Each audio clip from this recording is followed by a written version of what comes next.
আসসালামু আলাইকুম বন্ধুরা, সবাই কেমন আছেন? চলে এসেছি আমাদের যশোর তমালতলা।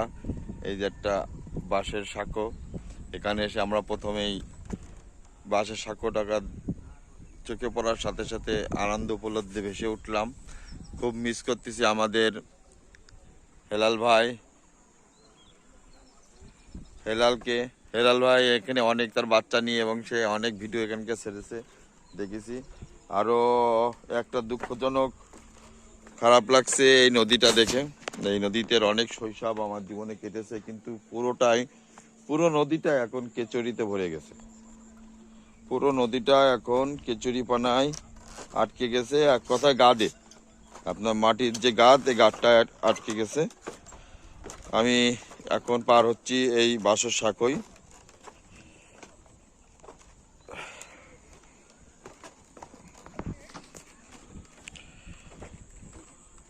বাঁশের এই সাঁকোয় আমি এখন নদীর মাঝখানে আপাতত।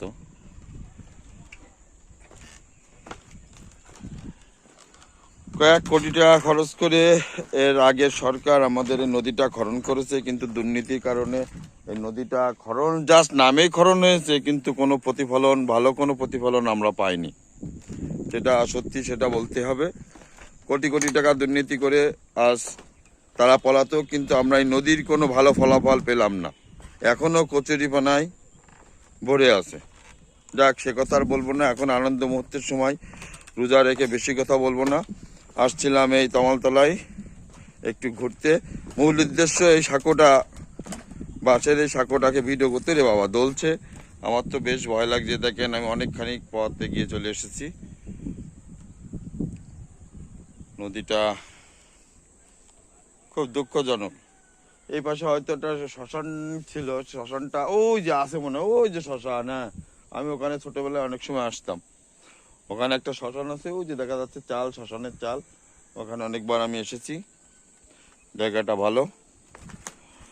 অনেক শৈশব করেছে এই নদীর ধারে আমার, কিন্তু নদীতে গোসল করার, কারণ আমি ছোটকাল থেকে সাঁতার জানি না, এই জন্য গোসল করতে পারি না।